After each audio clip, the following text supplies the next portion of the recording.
and the Saints actually pick is in. Let's see if we can figure it out. They've already run up there, like you said.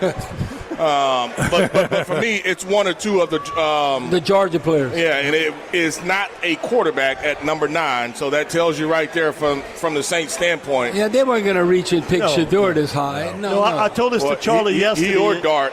Yeah. Is there a player you would run to the podium with? And it's neither one of those guys that we talked about. It is offensive tackle. From Texas? From Texas, Banks. Whoa. Now that shows you right there that you know who's going to be moved on the inside? Your boy Trevor Penning. Trevor Penning from Northern Iowa. How many times? Mike, I've been saying for 2 years, move my guard, move the guard. That's where he's going. Yeah, So the Saints for the last, I think it's been since what, 2015? 2016, they've drafted either an offensive lineman 2014. Defensive lineman, and they do it again. It's Kelvin Banks Jr., the Texas tackle, is in. And so the Saints, they ran up to the board. We talked to them today. They talked about establishing the line of scrimmage, whether it was offense or defense, and they have done so with this pick. Well, I had you know what I had? I had Kelvin Banks going He's a little down the line. Going to the Cardinals at number 16. So I don't know, a 9-16, Mike, is that? Well, he's the second tackle off the board, and a lot of people coming into the season. No, the third tackle. The third, Missouri. Yeah. Well, coming into the season, he was ranked by most publications as the number 1 tackle coming into the season, and so I don't think there's anything wrong with him. Some people can find some flaws, but if you go back and you look at what Philadelphia did, they dominated the line of scrimmage, and that's exactly what the Saints are trying to do. But I agree with you. It's definitely a sign to back-to-back years. You pick a left tackle and basically a right tackle, and so for Trevor Penning, the opportunity has to go inside. And that's why they're not picking up that $16 million You're fine. And then you know what else, Deuce and Mike? We have an offensive head coach. Well, he's an offensive line. I want to protect whoever the quarterback is. Yes. Whether it's Derek Carr or whether it's a rookie. Even when we had Drew Brees, you know what we took for granted? Our offensive line was always kicking ass. Yeah. We had a top 3 offensive line. I'm going back with Teron Armstead and all that. Going way back, our offensive line, we were dominant. And sometimes, no matter who even had center, guard, tackle, and then when you don't have that, they say, we're not the same. And that's what they're trying to get back to. Well, you have to definitely get back to it. You want to open up some holes for some guys. And, from an offensive scheme standpoint, I don't have to help as much, even though I have some young tackles on the edge. Now it's just securing inside for your quarterback and, being able to create some lanes and protect the quarterback. The one thing with Banks, he has started 3 years, 18-year-old, 3-year starter at left tackle for University of Texas.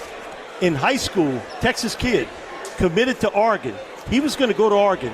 Mario Cristobal decides to go to Miami or Florida, opened the door. I remember Coach O, Texas went after him, and he ended up at Texas. But he has started there since an 18-year-old. Well, here's a question for you.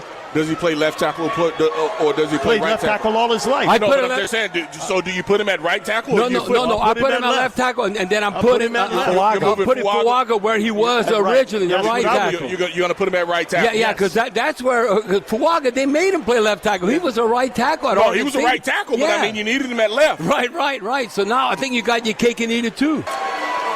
So we're waiting on the official line, but we've been told Kelvin Banks Jr. is the selection for the Saints. Right now, television showing the inside of the Saints draft room over here. Like they don't know. In the 2025 NFL Draft, the New Orleans Saints select Kelvin Banks Jr., tackle, Texas.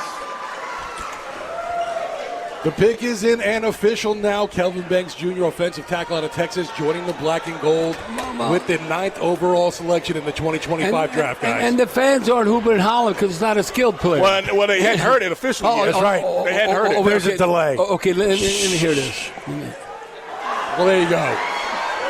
Well, Bob, I think the excitement is about what it was the start of a who-dat, but just who. Right. Unless you get not the extent that you wanted from the fan base in here. Yeah. But it's like, what? That's not who we were looking for. Yeah, but they didn't want a skilled player most of the time. But that's normally what sells. I tell you what. Right now on paper, I think in the future, 2 or 3 years to come, and building on this year, we might have the best duo of tackles. Oh, you'll have the best bookend tackles. I think in 2 years you should have the best bookend tackles. Yeah, in 2 years. Because I won't throw them in as rookies. I'll give them, give them a year. Give them a year. So 2026. Yeah, young bookend tackles. You should have those guys and both of those guys. Y'all remember Ramczyk, Teron Armstead? I mean, the list goes on and on. That seems like forever, doesn't it? Yeah. That we had them here at the tackle spots. I think about that. Since 2014, the Saints have taken a D lineman or an offensive lineman every year in the first round. Right. The only really aberration is Olave, but he went in the first round, but so did Penny. Yeah, but both went. And Eric McCoy was the only pick in the second round. Correct. So with a of their first round or the pick that they had, that's amazing. Deuce, and Eric, look what you had to give up to get him. Yeah. Wondering how you feel about Banks over a guy like Membu. How do I feel about it? Yeah, I think both of them are close. I think they both studs. Hey, I can tell you. Do you like caramel in your coffee, or do you want a little sweet cream? Yeah, sweet cream, or I'm not a creamer guy, but I mean that's where we're at. I thought you were going to say something else. No. I was going winter wheat, but I mean that's that's a little heavy. It's not cold outside. I think all the offensive tackles that have been drafted so far, and in our backyard, Will Campbell, they'll all have success. And I think the Mizzou kid and I think Kelvin Banks Jr., they all could be just as good as Will Campbell in the NFL. Okay, here's the deal. The Membu difference between him and Banks. Basically, Membu all his career has played right tackle. Kelvin Banks has played left tackle all his life. And the other thing, I think both of them are probably maulers as well. Well, Will is probably more of a technician. Oh, Will's the technician. Yeah, Will's more of a technician. But for Banks and Membu, they're probably more of maulers. Probably like Fuaga as well at his tackle position. He's going to be a guy that's a mauler, but probably didn't get to do it as much this past year. We think about how the Eagles were built. Yeah. And this is reminiscent of them taking a guy that this is how the Eagles won. They won up front, offensive line. Yeah, and if you can't get Stoutland, the offensive line coach. No, I want him now. Yeah, if you can't get him, then at least get some pretty good players.